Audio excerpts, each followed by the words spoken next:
Good morning, good evening, good afternoon, wherever you are in the world.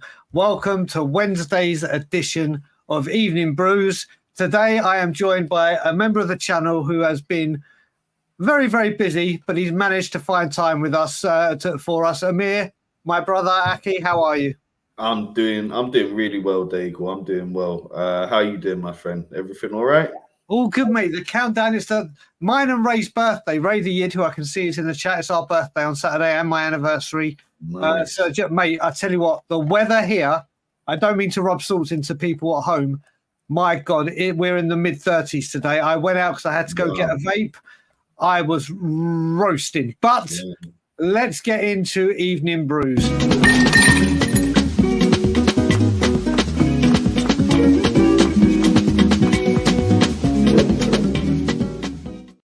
And before we get into things, let's just do what we always do. Say hello to everyone in the chat. So Adam McFarlane, big up to you. I will say I've seen two people. I'm going to give them very special mentions. Is Aniban and Anthony Clark. We were talking about this on Ben's show. There's Arsenal fans and Chelsea fans that join us. And the greatest thing we have on Tottenham on Tour is a really good community chat. And everyone gets on. And these two support other teams. Come in and join the fun. So it's always good to see you both here. That's what it's about. That's what it's about. You know what I mean? We all love football, Dagul. At the end of the day, we all have our teams, and it's lovely to see that. And big up to all those guys. Indeed. So we've also got Ryan Isaac saying Scotland get battered. It's 1-1 at the moment. And Shaqiri scored. What a goal. What a banger. What a banger. Adrian, big up, Adrian. I hope you're good. I mentioned my fellow birthday boy. I'm going to forget the last two letters you put there. Very funny. Andrew Gregory, big up. He's then said, only joking, big up to Amir. Ray is one of my nearest and dearest. Johnny THFC is here. Kate is with us. Right. Colin Cross, good evening to you, sir. Actually, we were just saying, Colin Cross is in Wales. It's where Amir will be. Where is it you're going to be on Saturday, Amir? Saturday in Aberystwyth. And the other place you're going to? Tenby. Then after that, down to Tenby. There you go. We've got Lisa in the house, Twig 1978, and of course, Mr. Craig O'Sullivan. So, first topic today, we will keep you up to date with Scotland, and I'm sure people in the chat will as well. Last week we spoke about it, and I said, you know what? I want to put Conor Gallagher in Room 101. If people ever used to watch that show and never be spoken about again. Well, guess what?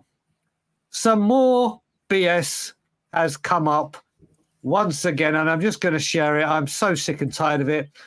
I've got it from Last Word on Spurs, but it's everywhere. Tottenham Hotspur fear Conor Gallagher could be difficult to prize away from Chelsea this summer. Chelsea are ready to sell, but Gallagher is understood to want to stay at Chelsea and fight for his future at his boyhood club. Now, Amir, before I get you to speak about it, I'm just going to say the bottom bit, if he stays and fights for his place, I said this with Bastoni as well, if that's what he does and says, do you know what, Chelsea's in my heart, I'm going to stay at Chelsea, full on respect to him. Full on respect to him. I don't want him, as people know, but if that's what he's prepared, and it could be, I want to run my contract down and leave for bigger money.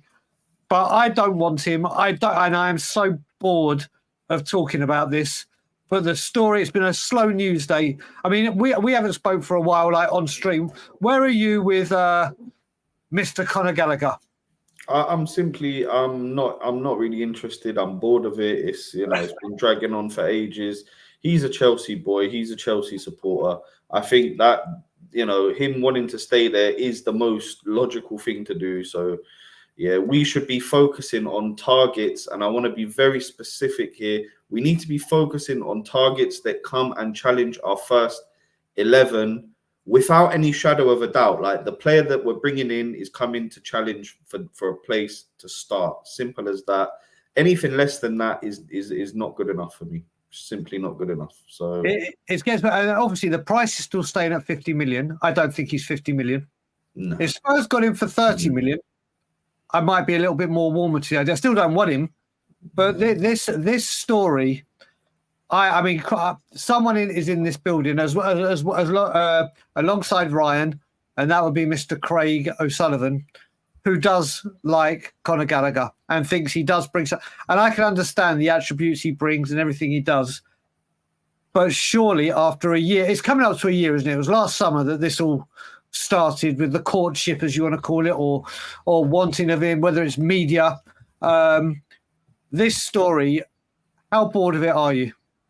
It's it's crazy. It's just dragging on and on. And honestly, I think this is one of those stories that it just has absolutely no legs to it whatsoever. I think he's staying at Chelsea, and it's done.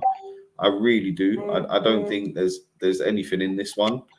All this thing about the financial stuff, that they need the money. Well, they have so many players that they can sell and make a buck on. Yeah. They don't have to go and get rid of Mr. Chelsea, Conor Gallagher. So I think he's just going to end up staying there. And yeah, I'm very bored of it. I'm bored of it. I mean, Ryan, who should be driving a bus, I'm hoping he's on a break or a bus stop because he's got voice recognition as well. Say that he improves the 11. Craig agrees with him. Ryan, we all know you're wearing an 8 Dagul shirt. I don't know if he does Dagul. Does he? Like what? Is he better than Bentancur, Maddison? Those two, I'd argue. Bissouma, Sarr, as much as I love Sarr, as much as I love him, I think Sarr will go on to better. I think he does start in the Spurs starting 11. Doesn't mean I want him. I think big up Brian O'Donnell as well joining in, and Kenro, of a good friend of mine. I hope you're good. Listen, I think the thing we're all what's going on with this, and Ray is starting a campaign for Skippy to have a rejuvenated season. His love for Skippy knows no bounds. What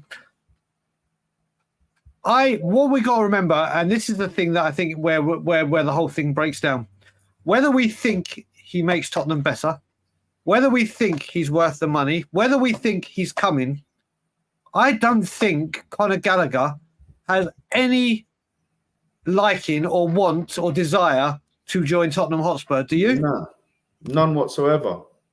I would say none whatsoever. And that comes down to, right, Ange has always said that he wants players who will die for that shirt. Your Vicarios of the world. Yeah?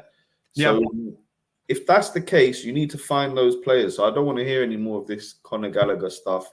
And I'm sure we'll get into it, Daigle. But I have, players that I think will improve that first 11 that I think we should go out and sign. The thing is, it always comes down to the same old thing. The price for these types of players is very, very high. And we're not willing to put that extra 10, 15, 20, 30 million that we would spend on a type of Conor Gallagher or the sorts that, for me, again, some people may think he improves that first 11. I don't think he's really a big improvement on that first 11, whereas I give you players that will, you know what I mean? So where we're going, one question, we've got one subject to do, and then we're coming on to who we think is a priority. But there's become a thing after this Spurs fan base started saying, oh, he's an upgrade on Brian Hill when we got Werner. We've gone mad as a channel and said, is that where the standards we are? And Ben has created something, and I don't think you've seen it. So I'm going to bring up Shem's question, then play a graphic, and then you have to answer it, okay? Do not answer this just yet. Wait 1 second. Is he better than Brian Hill? Is Gallagher better than Brian Hill? Look at. Of course, he's better than Brian Hill, but yeah, that's not the level of player we should be looking at. Brian Hill needs to be, I think he's had his chance at Spurs, really, even though we haven't seen that much of him. But for me, he's not really suited to the Prem. I think we should move him on.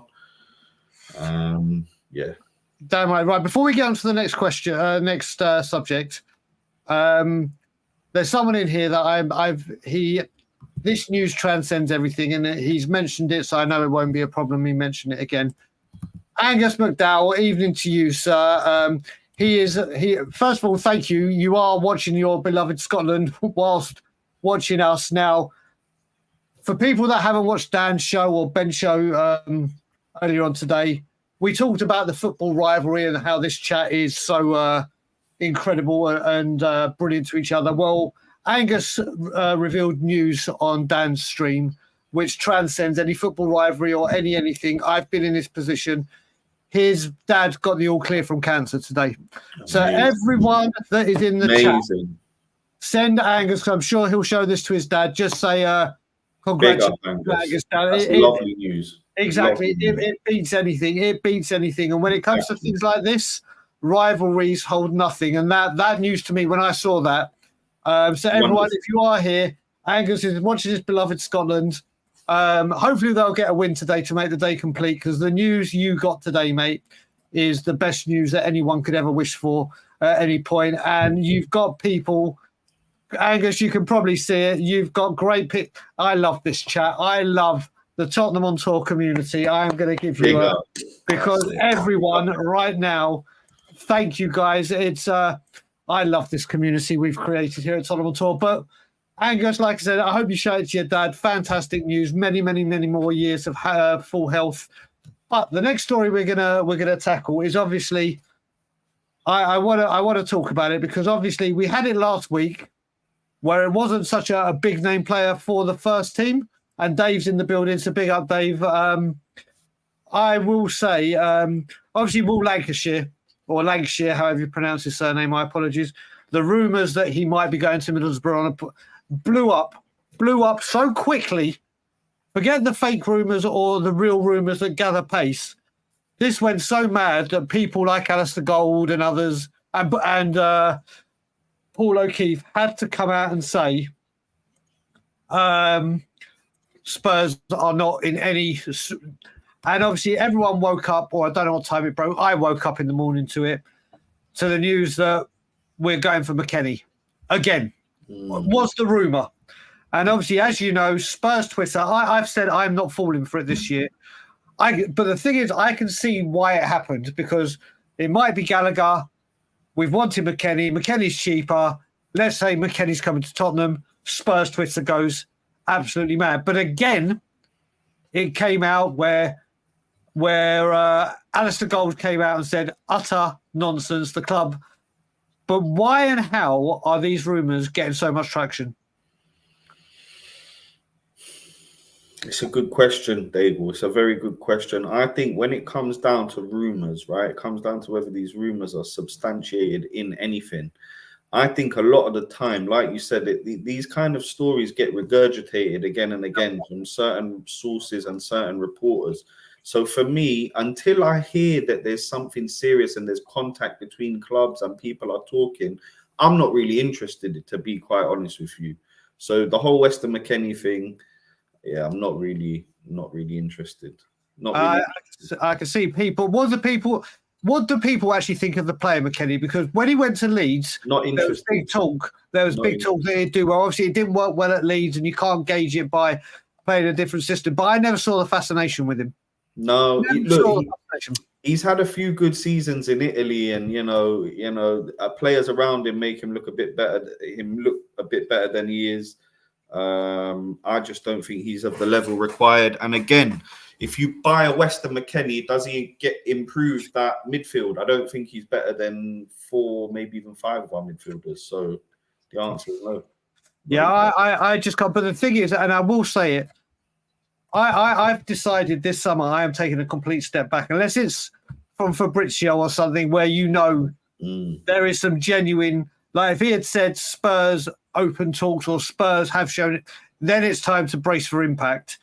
But I'm not falling for it this year. I got burned so many times for just tweeting anti-Levy this, anti-Levy that, anti-Levy this. But I see how easy it is to do it because there's been a link to the player previously.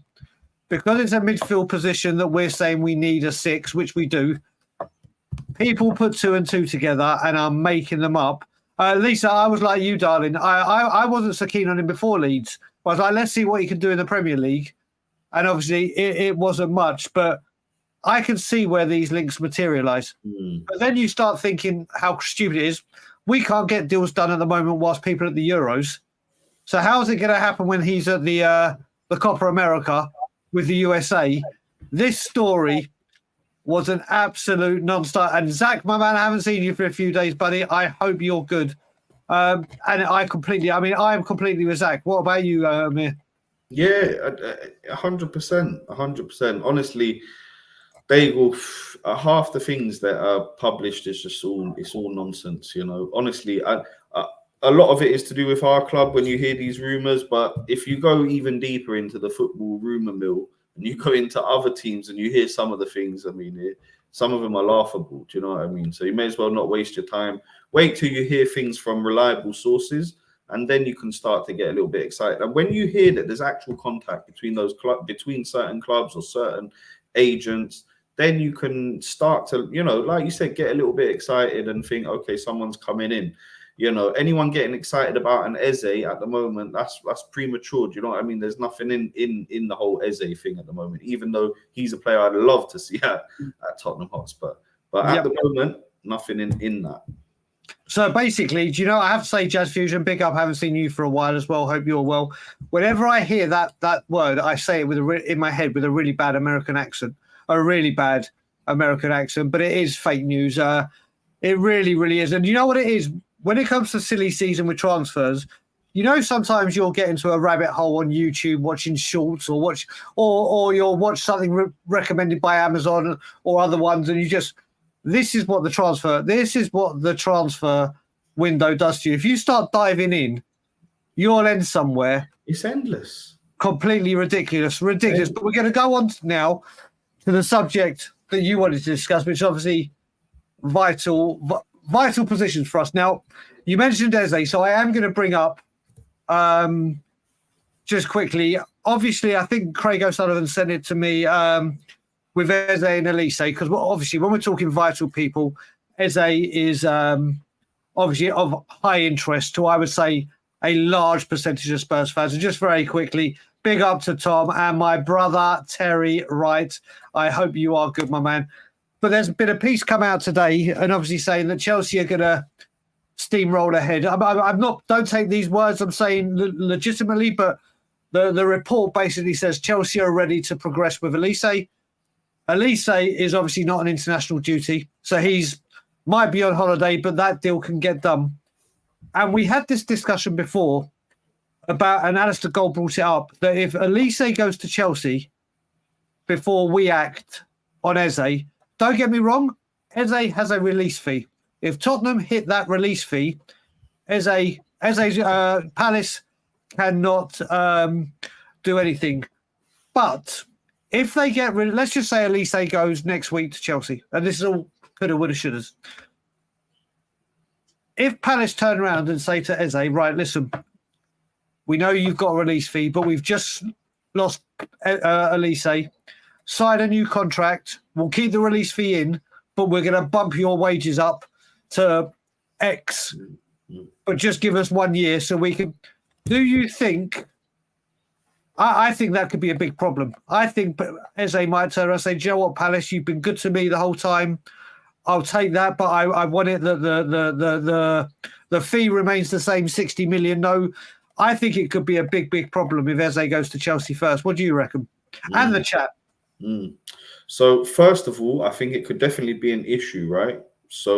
But I think there is a solution to that, and it's a solution that we'll never go for, but it's a solution that if we went for, we would start to actually really be pushing for things, right? And I can, you look back at some of the Tottenham teams of the past, when we went out and got Ozzy Ardiles and Ricky Vieira, right? And you signed two of that type of player to impact the team. Why do we not just go sabotage Chelsea's deal for Elise and sign the both of them as a double act?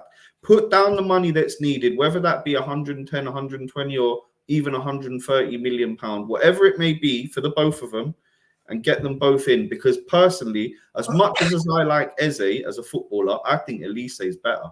I think Elise's left foot is magical, and I think the things that he can do on the ball as well, the way he skips past players, it's almost Ginola-esque. So that's the solution to that one. Just absolutely go out and go get, because those two players improve the first 11. They're Premier League proven. They're both young. They're in their, they're coming into their prime. They're not even in their prime yet, I'd say. That's the kind of players I want to see come. So That's what I would do. So first of all, Angus has just tweeted. First of all, he's blown away by all the well wishes, and thank you, people in the chat, for doing that. If you want to talk about an injury-prone player, this man I've just seen it. He's got off on a stretcher for Scotland. This man is Mr. He's given Darren Anderton a run for his money. But we should. Then Adrian is saying Eze will get done. Vanderson, listen, I'm liking what I'm seeing of Vanderson. I'm going to confess, I did not know a single thing about him. Didn't even know he existed until Spurs, the link started. I think he's an incredible player. Ben Kaufman is in the building. Big up. Let's see what Ray says. If Elisa goes to Palace, all Palace needs to do is give exactly. But this is the thing, Ray. I don't think if they give him a new contract, I don't know if he'll agree to a higher release fee. I think if Eze gets offered the same release fee and more wages, that what is it now? What is it now, Dagul? What? His release fee 68. 68. Or 60 with 8 million with add-ons. It's 60 million. The total package is 68. It's definitely 60. Well, this is the thing as well. Again, from what I'm understanding as well, and I don't know all the ins and outs of how this works. The way apparently that it works with release fees is a majority of it needs to be paid up front. Up front, yeah. It's not one of these where you can stage it and whatever. Look at Dagul, right? You've got enough players there to sell to even come to that upfront fee. So I'm sorry, there's no excuses. And the thing is as well, we've got the money, right? I just want to reiterate something. All these things that Levy's doing with the NFL and the rugby and the concerts, they're pulling in different amounts of money through the alcohol, through the food, through the merchandise, through everything. That money is on the back of Tottenham Hotspur and our stadium and our club. That money needs to be reinvested into the team, period. So, do you know, Colin, if this is the guy at Seville, I was watching something today, and apparently his agent has come out and said there has been absolutely no interest from anyone, not just Tottenham, but this was from who was I watching? I can't remember who I was watching, but apparently this has come, which I don't understand. It's a Spanish club. He's Moroccan, I believe. Yeah. If it's the guy I'm thinking of, but it was released in the Turkish press. So make of that what you will. But going on to other players, like you said, because we haven't chatted, Amir, properly on screen, who's the other vital ones for you? Or do you have positions, or do you have actual players that you have identified? I think there's players and there's positions there. You know, like for me, we need to be strengthening that whole front three. For me, needs to be worked on, and again, if the player needs to be at the level that he's going to come in and challenge for that first 11, it doesn't, he doesn't have to necessarily, take Richarlison or Sonny's place, but he has to be there battling. So for me, the player has to be of that level. Someone like Nico Williams, for me, I know it's going to be expensive again, but that's the kind of level we need in that kind of position. Okay. And again, I love Elise. I think if you go and get Elise as well as Eze, I think that they're phenomenal signings, and they're not complicated as well. He's already in London. He already knows the city. He's already acclimatized. They know the Prem. And another one that I really like the look of, and I think he could do a job for us for a few years, is Paulinho from Fulham. In that 6, I thought he had a great season last season. Yeah, and yeah, he's a bit older than the other lads that we were talking about, but I think with that age comes a bit of experience, and I think we're going to need that mix of youth and experience in the squad. So I'd definitely sign someone like him up, for sure.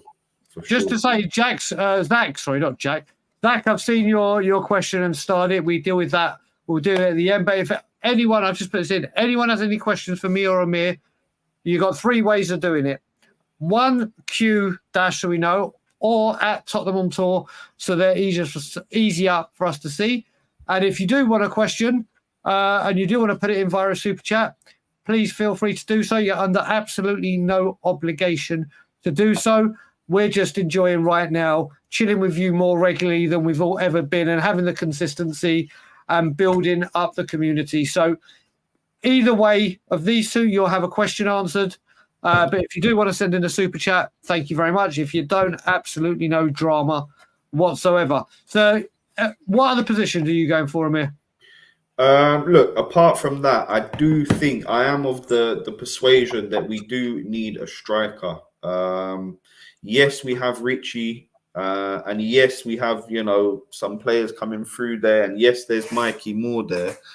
But I just think, you need to plan for a long season with Europe, with a lot of games, with hopefully going deep in domestic. What do you do if a Richarlison or Sonny, both of them get injured? You're starting to clutch at straws. So for me, that striker role needs to be filled as soon as possible. I completely agree. Yeah, and in terms of that, that's going to be a really tricky one because it's someone coming in who may not be the main man. So you need someone who's willing to fight for their place in that team. I just want to say I've left this comment up because this is a very, very close friend of mine from the Scotland Yard and Toronto Spurs. This is someone who took me out for a birthday lunch on Monday at a brilliant restaurant because tomorrow he is jumping on a flight to Germany to go watch some of the Euros. So, man, with Kelly, I hope you have a wicked time with the family.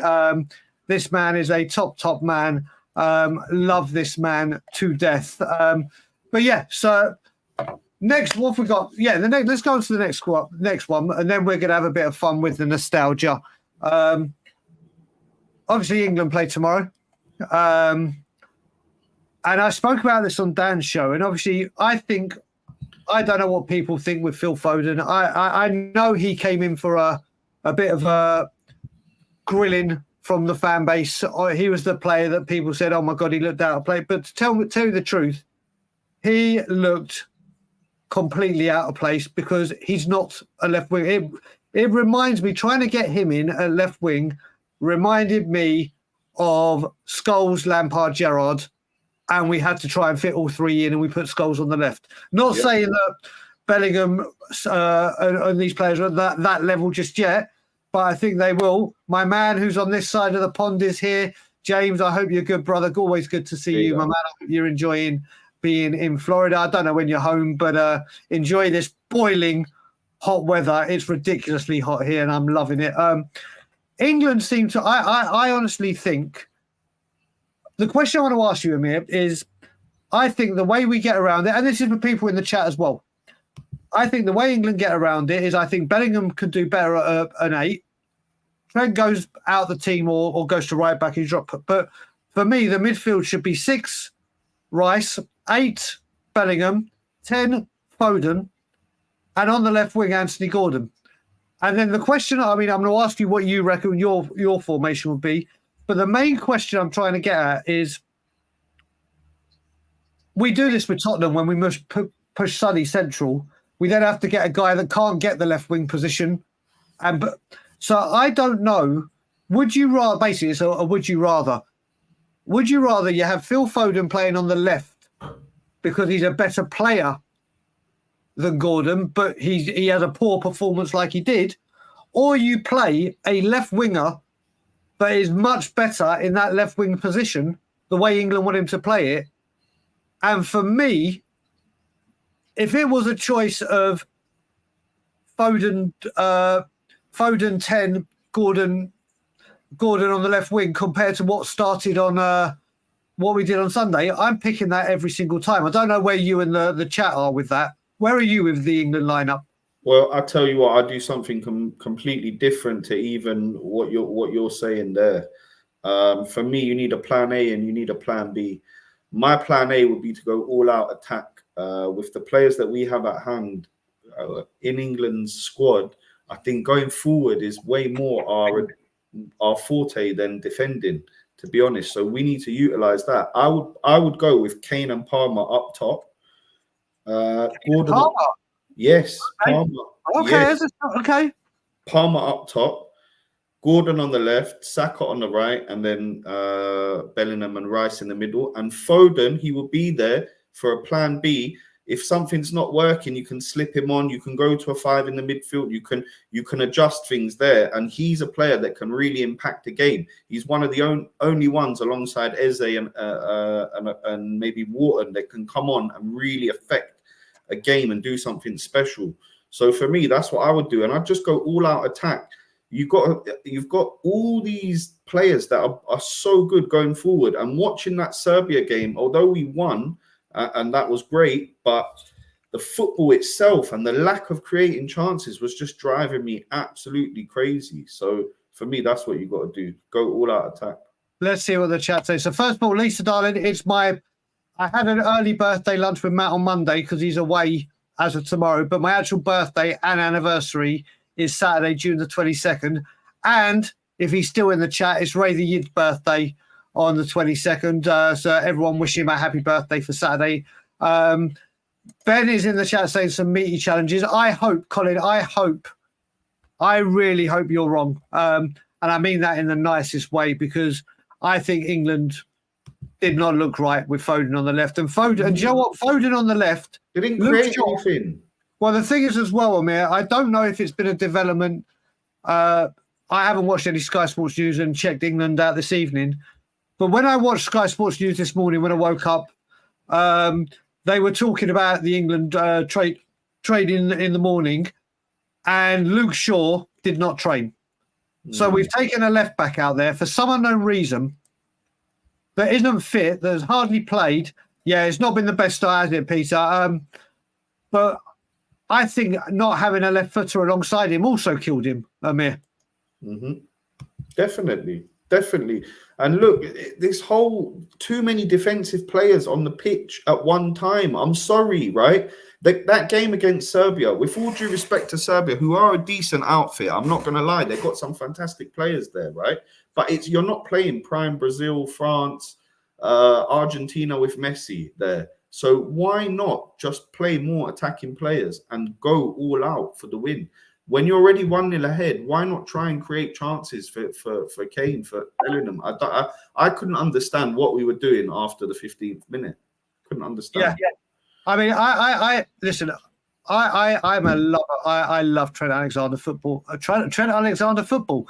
I'm a lover of the way Trent Alexander-Arnold plays football at Liverpool. I think he is a wonderfully gifted player, but he did not look right in midfield, did he?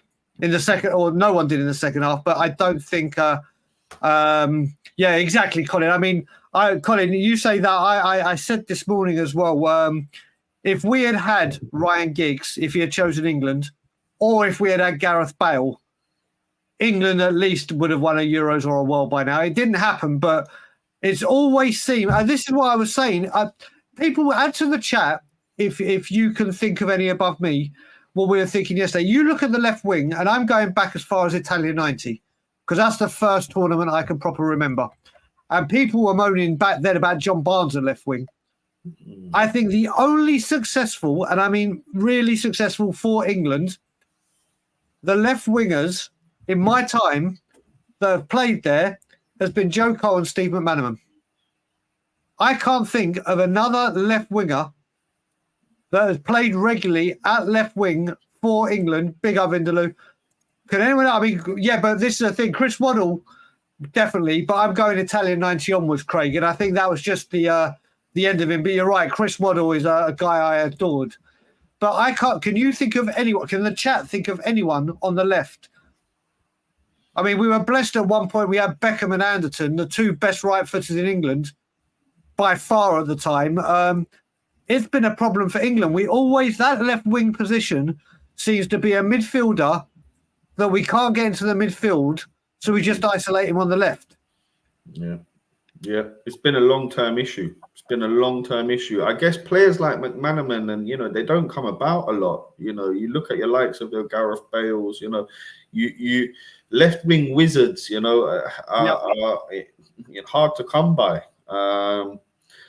And yeah, we've always been in a sticky situation with that position. But I do think that in this Euro, there's a solution to it, and that's Gordon. Because if you see the way he advances up the pitch and his speed and his power, I really think that we could do with him down that left in the Euros. And I think You know, if he's whipping in balls for Harry Kane and Palmer, then we're starting to look dangerous. And Jude Bellingham as well. 3 fantastic players in the air. Well, when you look at it, I actually, so I was at the Scotland Yard for the England game, and a few of us from Toronto Spurs got together to watch it there. Wasn't as full as when Tottenham play, which surprised me. I thought it really would be busy with all the expats, but it wasn't as busy as Scotland Yard or as noisy. But you look at it, and as Bowen came on, I was sitting next to a guy from Toronto Spurs who was like, I don't like it. I don't think he's a good player. I was like, I'll take him over Kulusevski any day of the week, any day of the week. And he was like, no. I was like, go look at his stats, his goal, whatever. And the difference between him and Saka, listen, Saka was incredible in the first half. Listen, here at Tottenham on tour, if an Arsenal player plays well in an England game, we will say it. If he plays well in an Arsenal game, we will say it. He was a threat. He was a threat. But the one thing that we missed during that game was getting service to Kane. And obviously Bowen came on, and the very first thing he did was put the ball in the box for that header and that wonderful save onto the bar from the keeper. This is what I'm worried about. With England right now, and how I think England have got to go for it, I think we all could agree. And there's 234 of you in here, so thank you for joining us on a Wednesday evening. We really appreciate it and love spending the time with you all. You look at it, we have got it's kind of like with Ozzy Ardiles. Let's go back to the famous 5, when it was like, we're going to score more goals than you. And Ozzy Ardiles was always, we're going to attack because our attack is our strong point. England have gone into a tournament where Gareth Southgate's management style might not be attacking, free-flowing, blah, blah, blah. But the players he's got there, surely you'd say, listen, just go batter them. That's it. I think that's what's frustrating most England fans. I wasn't unhappy with the result, right? Anyone will take a 1-0 win there just to get off to a good start. Fine. But it's also about how you play the game and how you go about your business. You know, it's not as if we peppered them and had, 10, 15 shots and chances. Apart from that Kane header, like you said, great header, great save onto the bar. Yeah, there was really nothing. Probably some of Serbia's chances were a bit better than what we created. So for me, yeah, you've got to go all out attack. It's really frustrating. It's similar to when you see somebody with a really, really nice car, right? Like, something that you think, yeah, put your foot down, let her drive nicely, and they're just crawling behind a lorry on the motorway going about 50. It's that kind of thing where, what are you doing? Drive. If you've got a Porsche, drive it. If you've got these players like Bellingham, Saka, Foden, Kane, Palmer, Eze, Bowen, so you can keep naming them. Let them play, let them go at it. And if it's not one of their days, maybe it'll be someone else's days. And you make the subs early, for goodness sakes. You impact the game. I would feel more confident with Eddie Howe as the manager of England with this team. 100%. With this team, I'd be like, go on, Eddie Howe. I mean, Matt's right. The player you've got to try and change. And I said it earlier on today as well. I thought the appointment of Gareth Southgate when he came was a stroke of genius. Not because it was Gareth Southgate, but I see what France did. Spain, with they had the coach that coached these youngsters all the way through, got them to the full type. Don't get me wrong, the Spain players are levels above where we were. But I really thought his managerial style seems to have stagnated and there's no diversity or change. But the most important comment here is Jazz, which this is it. I say as a Spurs fan, if someone told me this season Spurs win the league or the FA Cup or whatever, you win a trophy, but you win it playing the most boring football all season, will you take 100 million%? I will die of boredom. I would watch paint dry watching Spurs if it meant they won a trophy. Dave, the thing is that'd be fine, right? This is the thing with Southgate. It would be fine if you had the belief that he could play defensive football and win a tournament. I don't have that belief in him.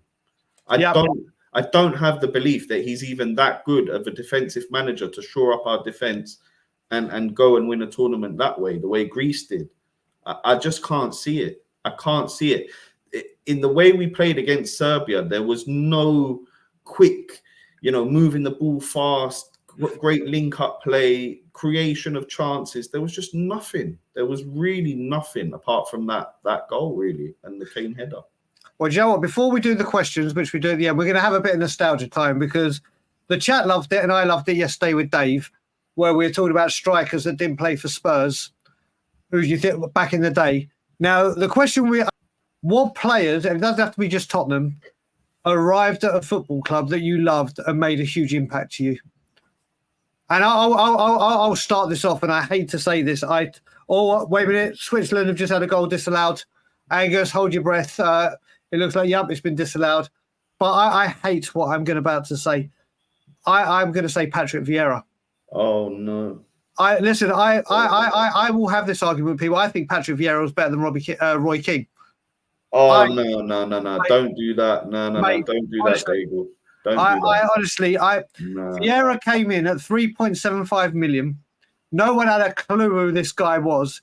He came in as this big, gangly, didn't know it. Mate, Patrick Vieira, you look at it, a player that came into it. And this is the thing. I would also say Thierry, and I say Thierry, to me, is the best player to ever play in the Premier League, and it's not even close. It's not even close. But go on then, Amir, come up with a... Oh, Jesus. Andrew Gregory's done it, so I'm going to have to ask you the question. 1 second. 1 second. Ben, we've created a monster here by... Is he better than Brian Hill? Was Patrick Vieira, Amir, better than Brian Hill? Can I say no with a straight face?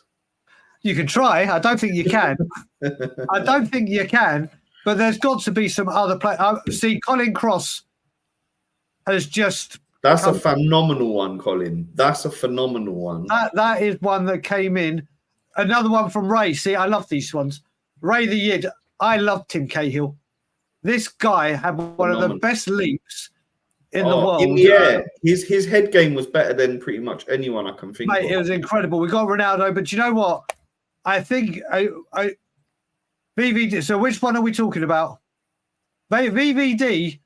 He's either talking about. He's either got it wrong and he meant Van der Ven, or Van der Vaart, or Van der Vaart, or Van Dijk. No. Oh, look who's here! Look who's here! Danny Kiriakou. Danny, sorry, I'm laughing right now because Danny Kiriakou is having one of the greatest things I have on Twitter right now. Is Danny is going head to head with one of my closest friends, who's now in the chat. That honestly, it's comedy genius just watching these two go at it in a friendly manner and it's brilliant. But Danny, I hope you and Sana are having a wicked time in Valencia, and we'll get you back on the show next week for sure when you're back. I have also, Gaza. Is he better than Brian Hill, eh? I can see Ben Kaufman just come in the back to play the new Brian Hill one he had created. Gaza, when I talk Paul Gascoigne, without a doubt, but I'm talking Premier League. So did Gaza, when he came in, make a huge difference to Middlesbrough or Everton? He made a huge impact when he went to Rangers, obviously. Mate, if you're listen, you best not be talking about Gaza, Ryan, because you know what happens. Listen, I want to get back to why do you think Roy Keane was better than Vieira? Roy Keane. I know Ryan McFarlane is here. In terms of look at what you won. Look at what Roy Keane won and look at what Vieira won. Look at what, for the length of time Roy Keane was in the league and what he did and to what Vieira did. I think Roy Keane outdid Vieira. Yeah, but I'm talking about the impact that a player had. Forget that Keane came into an established. All right, he came in at the beginning of United, but let's look at the tools that were there. Look, then Vieira came in after Bruce Rioch had screwed him over. Arsene Wenger had come in and no one knew who he was. Arsenal weren't the Arsenal that... Listen, Arsenal were always up there or thereabouts. But when Wenger came in and Vieira came in, the impact... Like, I'll give you another one. Gianfranco Zola at Chelsea. The impact these players had, I think maybe Keane had the better career trophy-wise. And when you look at it, I gauge it by trophies. Keane is clear. But I think I agree with this as well. I think English football is nowhere near the level it is. God, I hate talking and praising this lot, but I think Arsene Wenger. Okay, Danny, sir. This guy, okay, is this dude? Is this guy right here? Is Matt Johnson. So listen, you two are two of my dearest friends. Your Twitter beef is just hysterical. There you go, another one. Van Persie, huge, but I think I've got one that trumps most of these. I don't think you can beat Cantona, by the way. I think Colin has got this with Cantona. Cantona is very high up there for sure, 100%. He revolutionized United, and the things that he could do on the ball were unbelievable. But I think Didier Drogba's impact at Chelsea when they got him, right? Like that guy. Do you know what? There wasn't an Arsenal game that he didn't score against them. He just used to bang in goals for fun. And I think he was a monster of a striker. So, yeah, I think he's got to be up there as well. Just so Ryan knows, because he wants to know what the question is, we're talking about players that came into the Premier League and had a huge impact on that team. Like the actual side in itself. How can we forget Jurgen Klinsmann? Jurgen Klinsmann, honestly, I still remember to this day what I was doing the second we signed him. When we signed him, I can see N'Golo. There's one. But Jurgen Klinsmann, when he came in, you got to remember we were minus 12 points, out the FA Cup, not challenging for the league, and we signed someone of that quality. But yeah, I think Ryan McFarlane, that is a huge one. But you can also say that with Leicester. You look at it, you can say that with both teams. Yeah. He had a major impact with both teams. So we'll see if anyone else comes up. But yeah, listen, I honestly think the Roy Keane, Patrick Vieira debate is definitely not. Definitely not. Yeah, listen, if you two want to come on and have a debate and I'll moderate it, fine. But I will say, Danny, I'm telling you, Matt is a very, very, you may disagree wildly on things. It's the way me and Matt became mates. We disagreed widely. But Matt Johnson, that man is a great guy. But if you want to do something on the channel, we'll definitely have it and I'll facilitate it. But let's go through some of the questions. Yeah, there's another one. Janino, that's a phenomenal one. Yeah, that's a big shout. Your Drogba is getting one. You can even go back as where Indian Gooner's come in. Brighton Arsenal won the league twice in a period of 8 years before Wenger arrived. So, mate, I didn't say I did not. I'm saying when he came in and Bruce Rioch was in charge, what Bruce Rioch did to you destroyed you.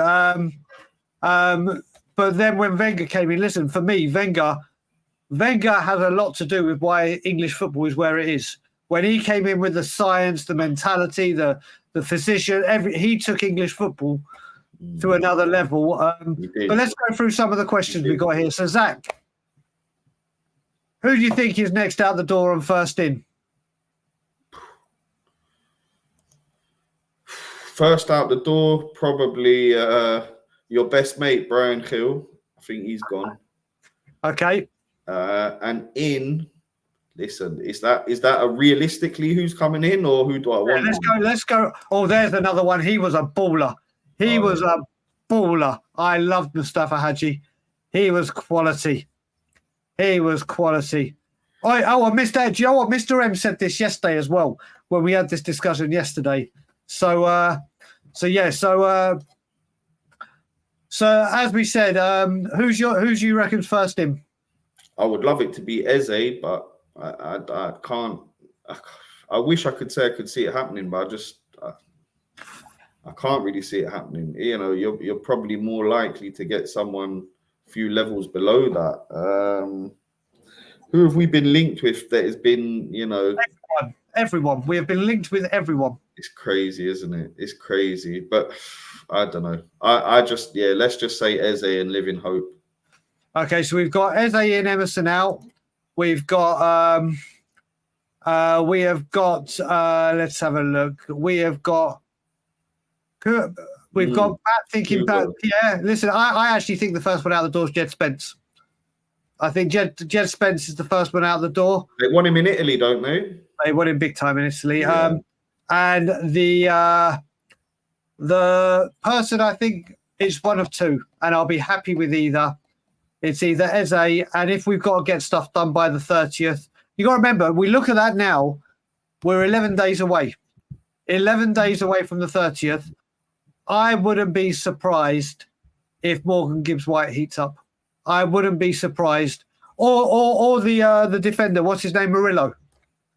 I wouldn't be surprised if either of those heat up. Next question, though, from Angus McDowell. If we sign Isak, if Arsenal sign Isak, how would you feel about it? Because it's very, mate. Amir, I'll let you go first. If we sign, or if Arsenal, if the filth, that'd be terrible all round. Terrible. Terrible. There's certain players. He's fantastic, but he's just signed a new contract, hasn't he? Yeah, that Newcastle are on that PSR list.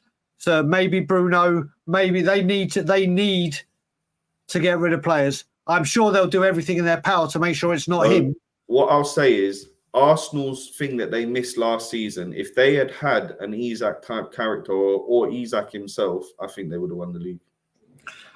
I will say there are very few. There's a few transfers that if they happen, I will go absolutely nuts. Not because we should have got them and Levy this and Levy that, but because I absolutely love the player.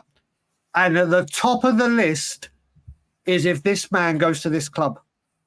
I think this guy is a cut above. Obviously, you got your Haalands, whatever.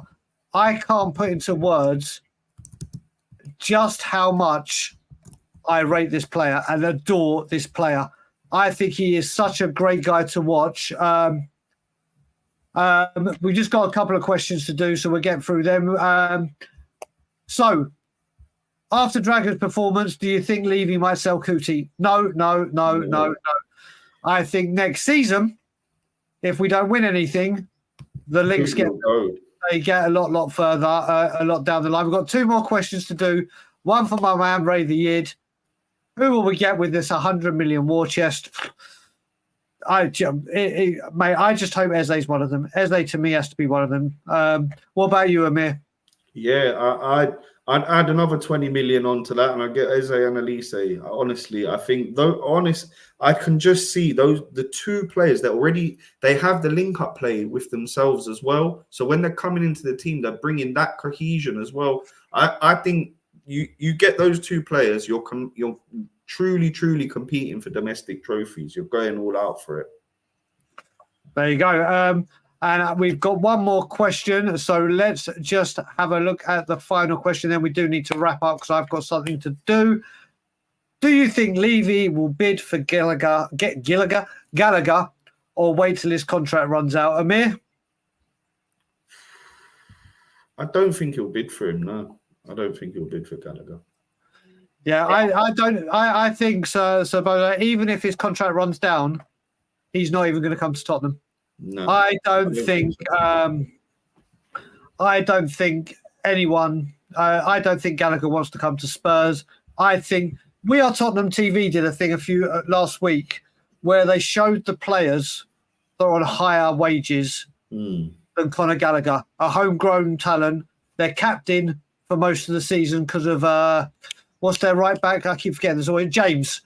His injury. I think he's been out for 2 years, hasn't he, James? On it, mate. That's a great player with injuries galore. But on that note, we are going to wrap it up because we have got to the hour. We will be back tomorrow. Tomorrow, though, people, obviously there's a huge Euros game, and I do mean huge, in Spain, Italy. So we are going to go live at 10 p.m. and wait for the game to finish. So if you guys are still up after watching the game and want your evening brews to come and chill and chat, I will be with Danny from the Hotspur Hood. Obviously, we're Talk England and everything, so it will be at 10 p.m. And just, once the Euro games start spacing out, we will go back to our normal time of 6 p.m. UK time. Amir, I just want to say it's been a pleasure, as always, spending time with you. Always, my brother, always. When can people find you? People can find me over on the Olive Branch podcast. You can go and check that out. But more importantly, just enjoy the Euros, guys. Sit back, relax. You can watch some football that, isn't Tottenham related. Just enjoy it and see what young talents are out there, because we're seeing, Gula come through, scoring amazing goals. The Romanian fella as well. What a stunning goal. Yeah. And today, Shaqiri, the old boy, still got it in his legs. Shaqiri. I can't still help got it. it in his legs. Oh, mate, it was a great finish. But, guys, we will be back with morning brews tomorrow. We will have evening brews late. And then what I will say is Friday, the transfer show will be Dave. I won't be on evening brews on Monday because I've got a long weekend with the wifey for birthday and anniversary, but we will have evening brews and morning brews back all next week. Thank you, everyone, for joining us. Like, comment, share, subscribe. And as always, Levy out.